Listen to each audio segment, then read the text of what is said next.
All right, everybody. Crossover number 2 between Locked On Avalanche and Locked On Lightning. We have a game 1 to talk about, and because the NHL and all their infinite wisdom gave us 2 days off in between game 1 and game 2, we're going to have a filler of a day, basically. There's still a lot to talk about between game 1, so I kind of want to get the lowdown on what's going on in Lightning Land, and I'm sure Denker wants to know what's going on and how the fans of the Colorado Avalanche are feeling after just one game. And what an exciting game that was. So let's get to it. Locked On Avalanche, Locked On Lightning, crossover, Stanley Cup edition. Let's do it. You're Locked On Avalanche, your daily podcast on the Colorado Avalanche. Part of the Locked On Podcast Network, your team every day.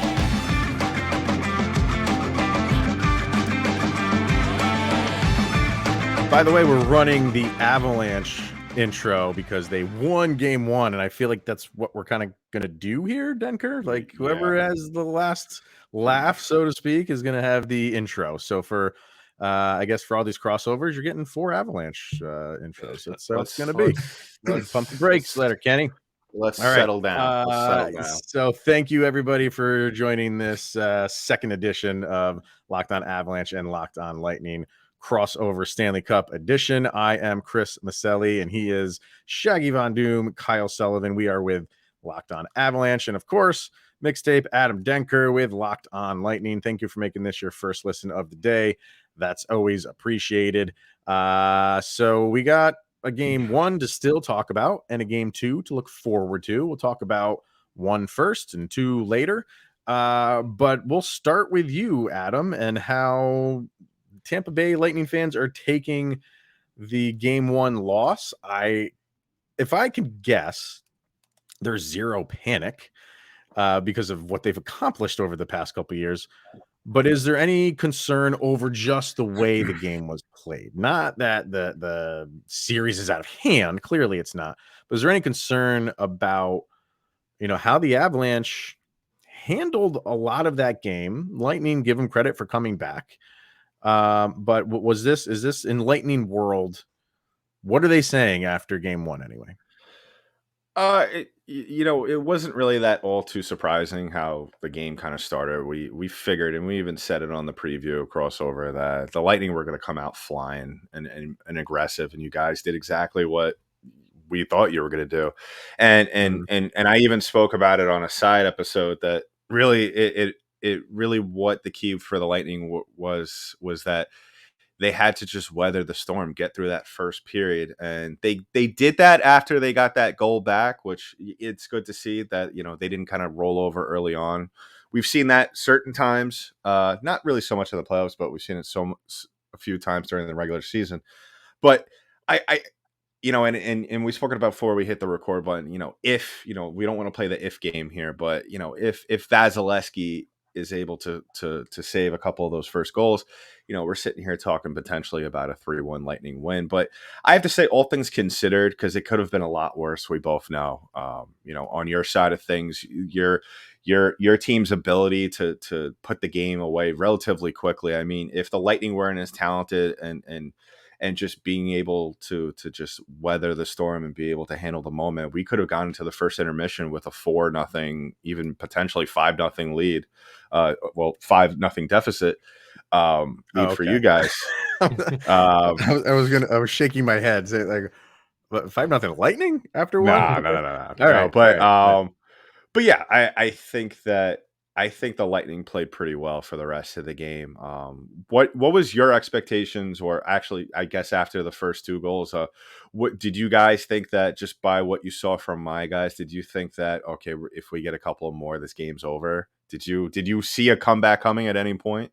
And you know what? I'm glad you brought that up, because I was about to ask you that same question. After those first 2 goals, like, what Vasilevsky's capable of. Those first 2 goals were just trash, and you knew that was not sustainable.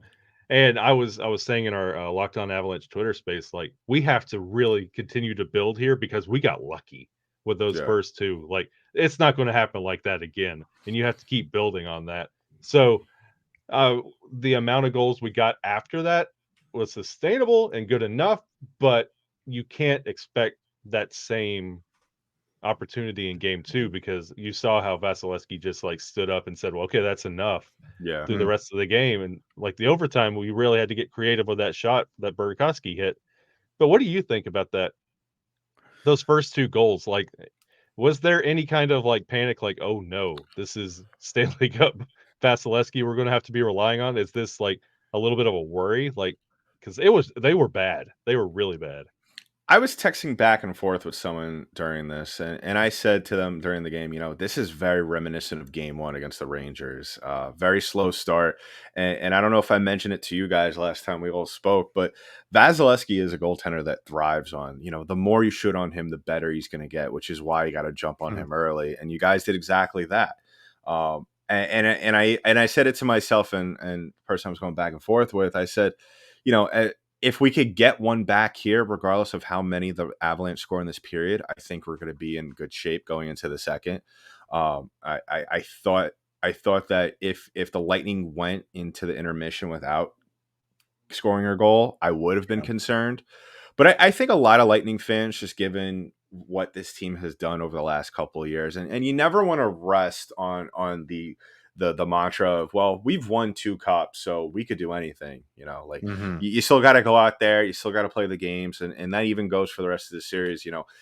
We could sit here and talk the rest of the episode about how, this team is talented, they've been there before, but they still got to go out on Saturday and the next games and win. They still got to put the result on the ice. But I kind of expected them to kind of get it together in the second period. They always play a lot better in the second period. It always seems as though there's always that moment in the first intermission where they kind of have like an inner team meeting. I always equate it to the moment in Old School where Will Ferrell's hitting the lockers and saying, we got to keep our composure. We got to keep our composure. We can't have anybody freking out. And I think, off. Yeah, exactly. That's John Cooper in the first intermission all the time. Somehow always sunburnt. But I think that the fact that they did that showed that, that they could withstand the juggernaut of that offense, which is the Avalanche. Were you guys at all worried once the game was tied up in the second period?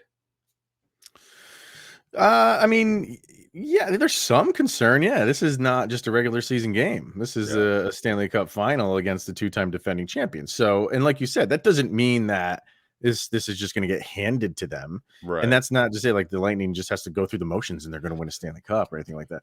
But you never want to give up, because the Avalanche haven't been in this position in 21 years. The Lightning have been here before. So what I really wanted to see what was going to happen, because this is going to happen again. Some team is going to have a lead and the other team is going to battle back and tie it. So I wanted to see what the Avalanche were going to do when what happened. You had the crowd in on it. You got to Vasilevsky early.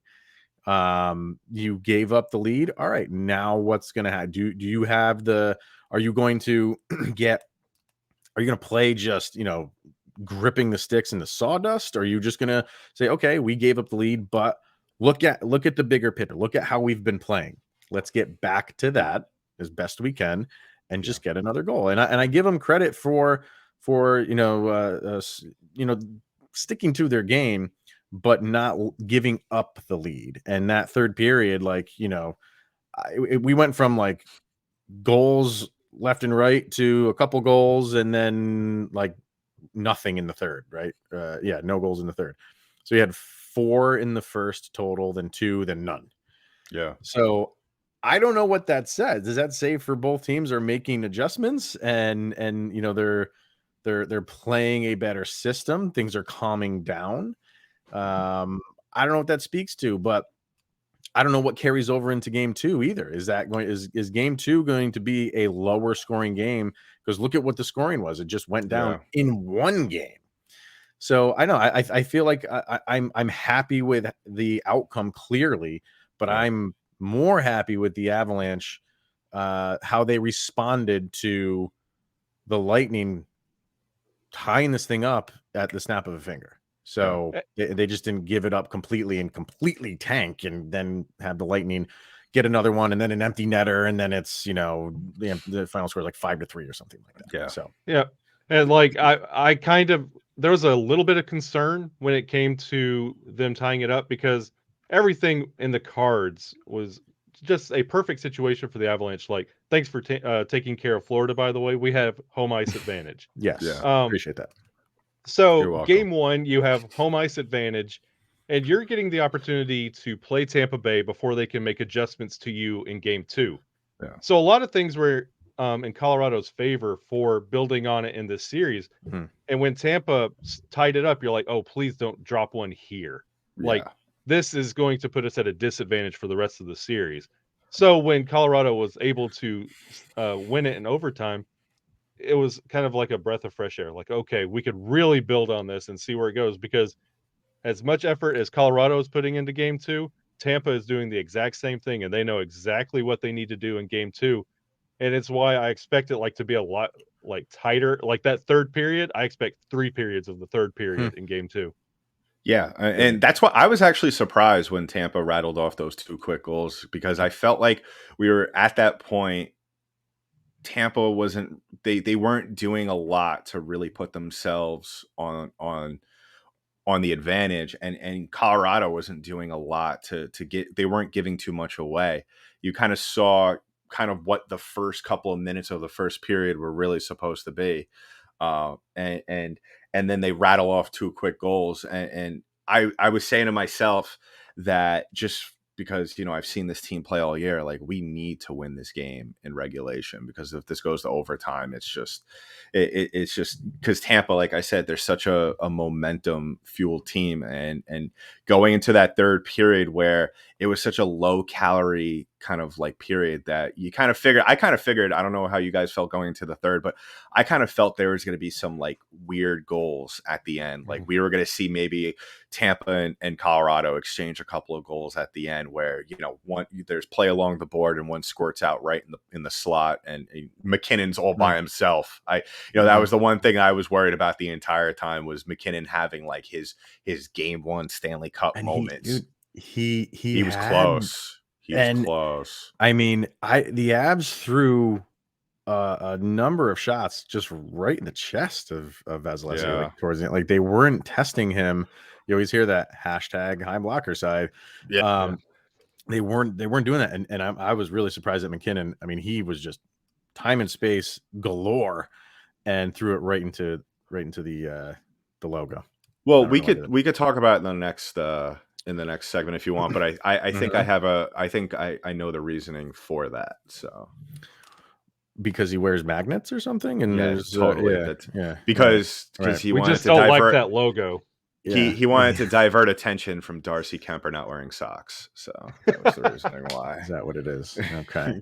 Well, let's hear from Bet Online, and then there's interesting looking at a specific stat, and I'm wondering how much this is going to play a role in games to come. So we'll talk about that, and then I want to hear about what's the take on the 5-on-3 that the Avs got with that tripping call on Cale Makar. So we'll talk about that after we hear from Bet Online and betonline.net, which is your number one source for all of your sports betting stats and sports info. Find all the latest sports developments, news, and odds, including this year's basketball championship matchup, which is going on right now, right?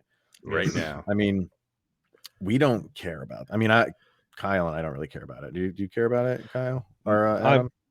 Well, my reasoning is that, so I'm a hopeless Knicks fan. So the Knicks beat the Celtics during the regular season. So if the Celtics win the NBA Finals, the Knicks technically won the NBA championship. So they did. That is the sole reason I'm going for Boston. And the Warriors are up 14 right now, and it's almost halftime. So a lot of game left, baby. No, it's a lot of game. You can bet on the basketball champion matchups if it's still going on after this episode airs. The Stanley Cup Finals, obviously, Major League Baseball, and of course, the latest fighting news from MMA and UFC to boxing. Bet Online is your continued source for all of your sporting wagering information, including live betting, esports, and more. Head to the website today or use your mobile device to learn more about the trends in the action. That's betonline.net, where the game starts. Yeah, tell me about the tripping call. It was called on. Was it called on Maroon? Was that when it was on? It was Sergachev Cirelli. and then Cirelli. Cirelli tripped Makar. And you mean viciously, Makar fell into Cirelli. Vicious trip. I don't know if he fell into him. I mean, to be fair, yeah. I mean, you both have we've done enough work together and spoken about hockey. No, I'm realistic. You know, there's some Lightning fans out there that think this was an egregious embellishment. And some other and a lot of it was fueled by Ryan Whitney tweeting out that that was a soft call. To be fair, I've seen that called both ways, so I'm not particularly mad. I wish the Lightning could have responded a lot better within that time frame. Well, that's a big ask, though. I mean, the 5-on-3. I get it. I totally get it. I mean, 40-something seconds. But we have seen the Lightning kill penalties such as this through over the course of the playoffs. So, but my thing is I don't have as much of an issue with it, even if it did lead to a goal. I would have an issue with it going forward in the series if we see this multiple times over and it's not called consistently. That's my issue with this. Well, buckle up, buckaroo, because that's probably going to happen. I mean, if the NHL officiating is one thing, it's inconsistent.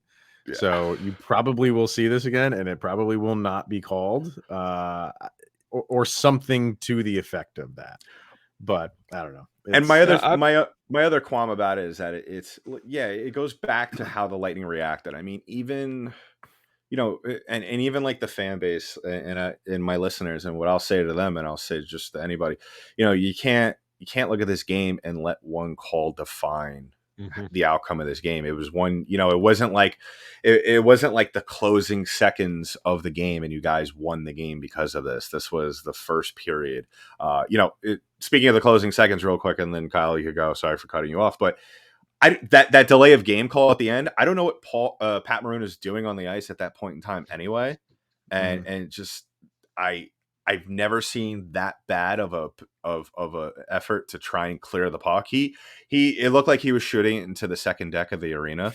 I don't know what the thought process. I get it. You're gassed at the end of a long shift, but you still got to play. You still got to see the play out, and you know you put yourself and you put your team in a precarious situation in the dying seconds of a big game where you know you guys could have won easily in those closing seconds. Yeah, and you don't expect that out of a veteran either. So no, and like back to the Cale Makar call, it was kind of soft. I will give you that.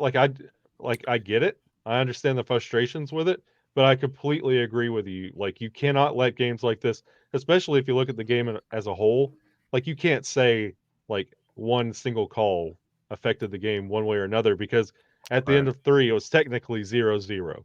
Like both teams had a chance to wrap it up. So, yeah, I completely agree with you there. And like I get the frustrations on both sides, but it was kind of a weak call. And even in the moment, you're kind of like, I don't want to have to hear about this one. But the thing is, for me, it's like there's a difference between a soft penalty or a soft call and a bad call. Yeah, like that was a penalty. Yeah. You know, it is a trip. And when people who are arguing saying, "Oh, that's a soft penalty," well, you're using the word penalty to describe a soft penalty. Like whether it's a hard penalty or soft, a penalty is a penalty, a trip is a trip. And if it's a bad call, if it wasn't a trip and they called a trip, that's where the difference is. That's where the distinction lies with me. So you know, and it's happened to the Avalanche where you see something like they call a penalty and they're like, oh man, like because I just feel like in hockey, you feel like a penalty should be something that was like hard hitting. Or what nobody likes to use the term soft penalty because you feel like, well, these guys can overcome something that was soft. But you know, if they're but like you said, Adam, like if they're gonna call the rule book, they call it whether it's a soft penalty or a hard penalty, and they should do this through the duration of the we will see if that's how they're gonna call it. If they're gonna call it like that, then fine. Yeah. But don't call that one and then, you know, ease up on other ones and just say like, he's a hockey player, he can take it. Can't have it both ways. So, I wanted to bring up the time on ice for both teams because you look at the Avalanche and they had 3 guys not, their fourth liners and Abe Kubel, Alex Newhook, and Nico Sturm, all not only under 10 minutes, under 8 minutes. Yeah. So let's see, Sturm was at 7:30, Newhook was at 6:37, Abe Kubel is at 6:07. You flip over to the Tampa Bay side, nobody is under 10 minutes. And Pat Maroon is the lowest with 10 minutes and 9 seconds. So he's just over that threshold, but he had 4 penalty minutes. Yeah. So if you remove those from him, he's probably out there for another, minute or two. So you can tack on maybe 11 or 12 minutes for him total. And, that is what the Avalanche want. Mm-hmm. Is a lot more consistency with time on ice, because you're not gassing your players. I mean, because you had well, I know he's on the defensive end. I was Cale Makar, almost played 30 minutes. Yeah. And you have Landeskog playing over 23, McKinnon over 22. Those guys can handle that. But how much do you think that comes into play as this series goes along, which we're all anticipating this being a 7-game series, 6 minimum, when you have more of a spaced out, cohesive time on ice like the Lightning did, where it's a little bit out of whack for the Avalanche? What do you think about that, Adam? I mean, these Has guys. this been consistent? Is this what the Lightning have been doing all year? Is this not news to you? Okay. Yeah, Cooper's been doing this all season long with these guys. He really likes to try and especially, it also depends on where the game is at. If the Lightning are up and everyone's playing well, and he likes the matchups, you're gonna see kind of a lot of guys. A lot of these lines get equal amount of time, except for a couple of players like Nikita Kucherov has been getting close to 25 per game, a little over that, depending on, what game we're talking about. So depending on, how the game is going and what Cooper sees on the ice, we might see a little less, more from Stamkos, a little less, a little more from Kucherov. I mean, Kucherov had close to 20. Nobody had over 20 on the forwards. Yeah. Nobody had over 20. I just think that it was more so that I think the reasoning for that was that Cooper saw kind of what potential issues that we had with just Colorado being able to turn it into a track race, and just really what it comes down to. What's your cat doing, bro? That's upstairs. That's upstairs. That's upstairs. Yeah. So really, I think that that's a Lightning fan throwing stuff because of the tripping ball. What the heck? They're having a party upstairs, and I wasn't. Yeah. Stripper ball fell. Yeah. But I just think that he was being very mindful of what we saw in the first period, and he didn't want to gas these players out, having them go back and forth in a track race. And really, I think, as the series goes along, he might stretch guys out here and there, but I think I don't have a problem with the ice time.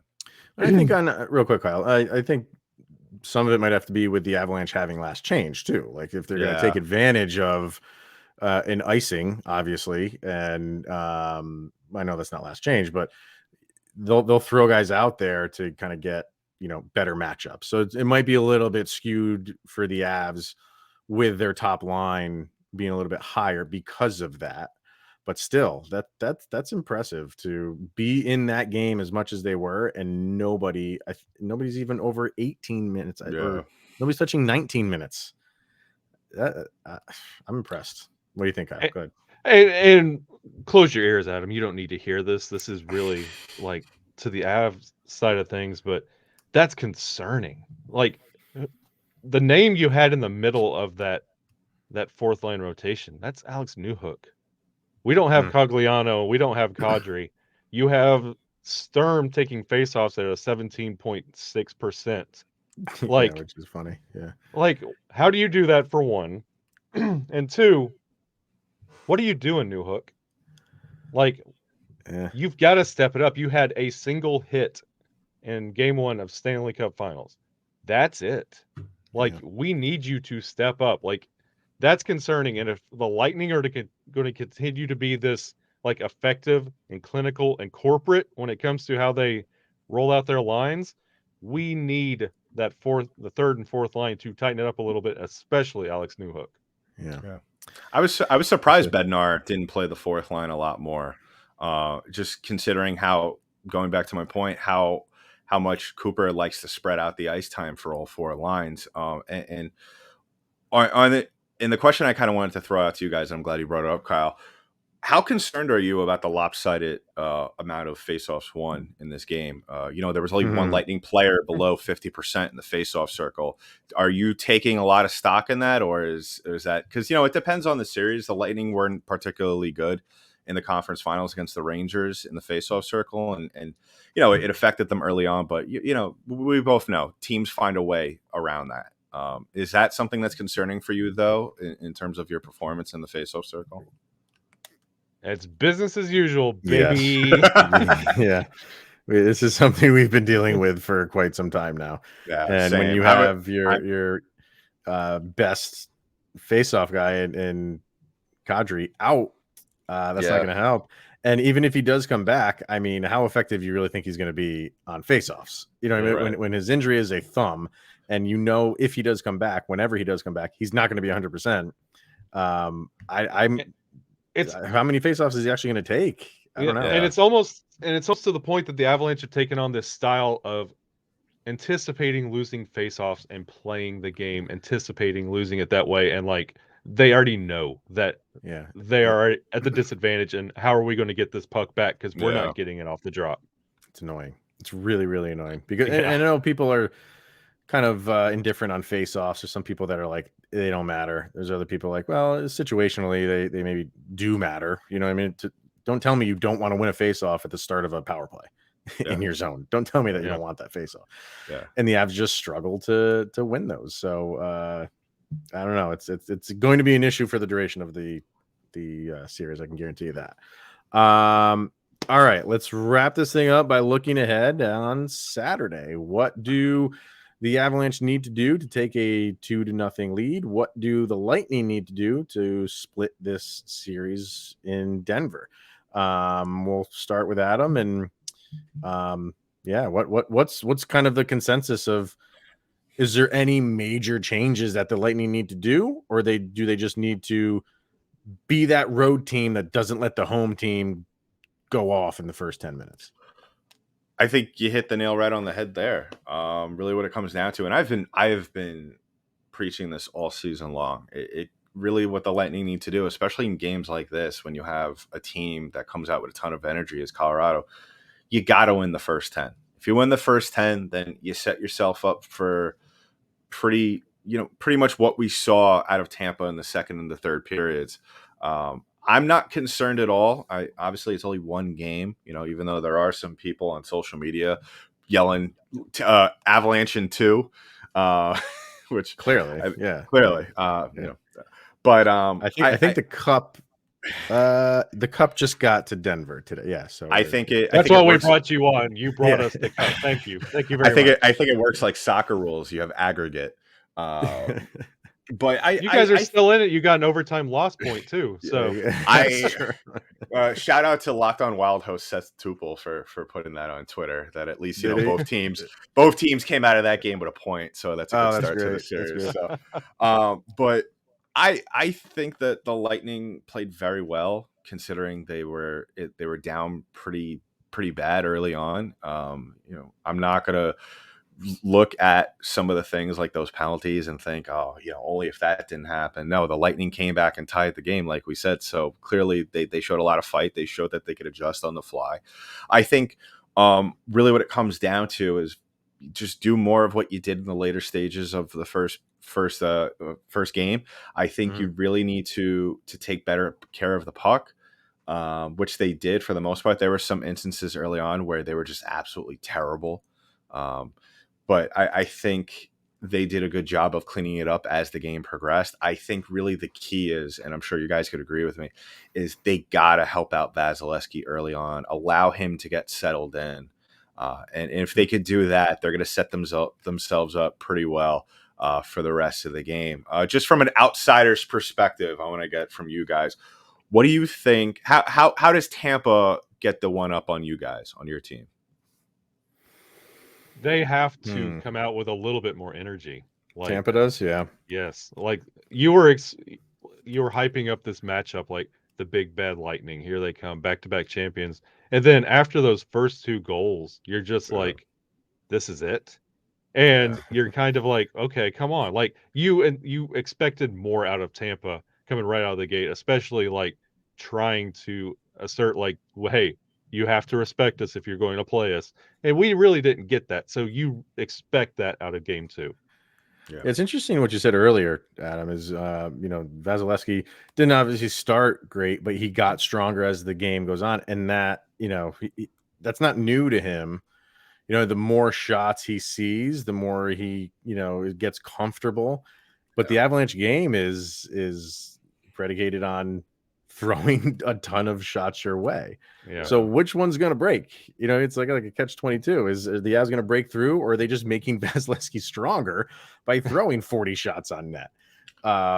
It's an interesting war that we're going to watch. But I think for the Avs, the winning team, you feel like they don't have to change that much. I would try to even out the time on ice if it's, the game is going that way, because you don't want to burn these guys out. Not so, I say that knowing full well that's been their style of play all year. Yeah. But you're going up against a formidable opponent. You know what I mean? Like, so, but you could tell the speed was getting to the Lightning early on. The Avs speed was hurting Tampa Bay. And Tampa Bay did a good job of taking away kind of time and space, and the Avs got it back. But I thought the Lightning did a good job kind of forechecking to not give the Avalanche these full head of steam zone exits and breakaways, and it worked. But I think for the Avs, it's well, I should say for the Lightning, it's tough to do that for the duration of a game. So and I have to say one last thing, and it kind of goes to your side, and we could start on that. Lightning need to do a better job on their zone entry, especially on the power play. When they picked up that too many men on the ice penalty, I was like, all right, this is it. They just tied the game. It's time to take the lead going into the second intermission. And it was probably one of the worst power plays I've ever seen them have all season long, if not ever, in the time I've been hosting Locked on Lightning, because it was the Avalanche were almost at times. There was a couple of zone entries where they didn't really have to do much. It was just they get across the blue line and someone sticks out their stick and hits the puck, and it's like, all right, let's just shuffle it down ice. It was probably one of the more frustrating things. It was definitely more frustrating than that Cirelli tripping call in the first. Well, and I honestly, I feel like that is the Jared Bednar coaching staff scouting. Yeah. The Avalanche are not known for, like, they're a good penalty kill team.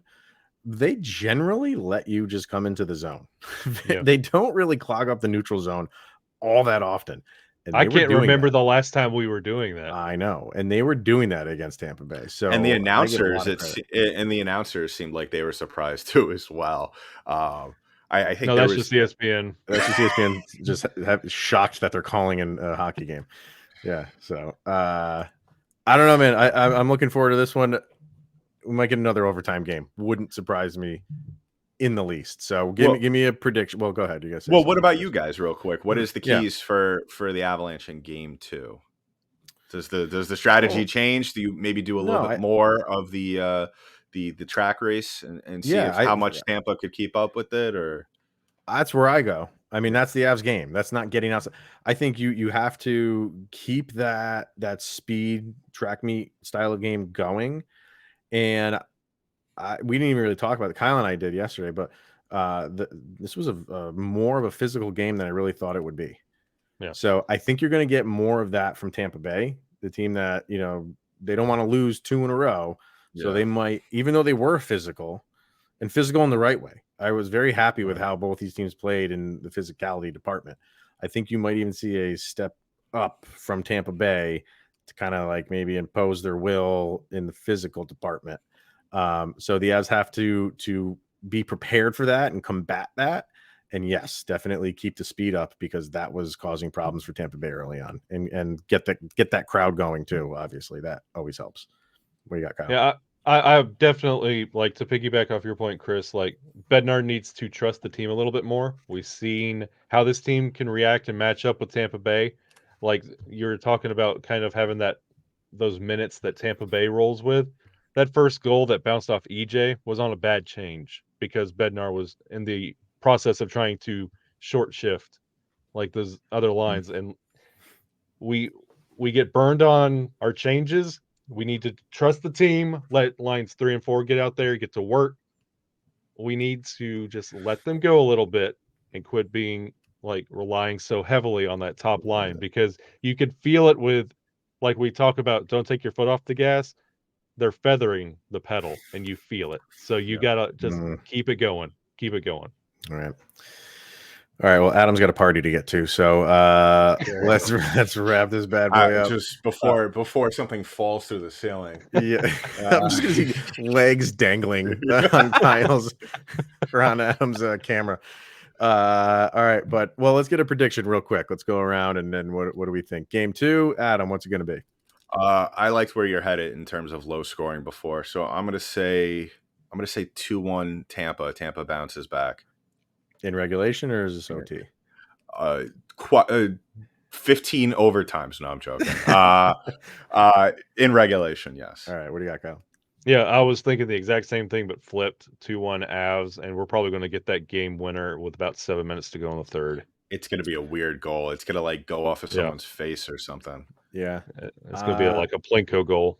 I think I'll up it. I think it'll be 3-2. I don't think it's going to be 2-1. I think it'll be 3-2 Avs, and it's going to be 2-2 late. It's either going to be even less than 5 minutes when a goal is scored, or we get a repeat of game 1, a few minutes into OT, a game winner. So you have no faith in Tampa tying things up before we go back to Tampa. Is that what you're saying? No, they will be in it. They always have.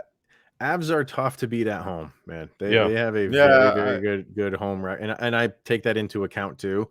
So I don't know. I just feel like the Avs are rolling. They're like, just from the grand scheme of all of the playoffs, not just this series. They've just been playing very well since round 1. So I feel like they just take care of business at home, and then we'll have a different discussion when it shifts to Tampa.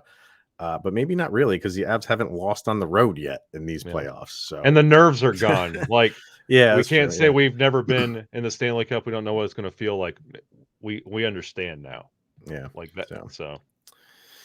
All right. Well, it'll be enjoyable. I'm sure Kyle and I will do a show for Sunday, and then we'll do a crossover. We'll figure out a time to do a crossover as well with mixtape after game 2. So, all right, everybody, enjoy that game number 2 in Denver, and we'll be back to talk about all that on Sunday. Thank you for making this your first listen of the day. That is always appreciated. And you can follow us on Twitter, LOPN_Avalanche, Locked On Avalanche on Instagram, and obviously on our YouTube channel. You can follow Mr. Denker over at LO_Lightning on Twitter, as well as Locked On_Lightning on Instagram. Go give me a follow at the Mixtape Twitter handle. Yes. Danky Dank, DENKYDANK. I just hope that we don't have a series, and I'm just saying this because I don't want to see the Avalanche win their first 2 games at home. I just hope we don't have another series where the home teams just win, all the time. Just skip the game 7. Just it has that feel. Yeah. It has that feel right now. Yeah. All right, everyone. Enjoy the game, and we'll see you on Sunday for Kyle and I's Locked On Avalanche episode discussing all of that, and I'm sure Denker will do something similar. All right, everyone, enjoy it. By the way, Jar Jar is a Sith.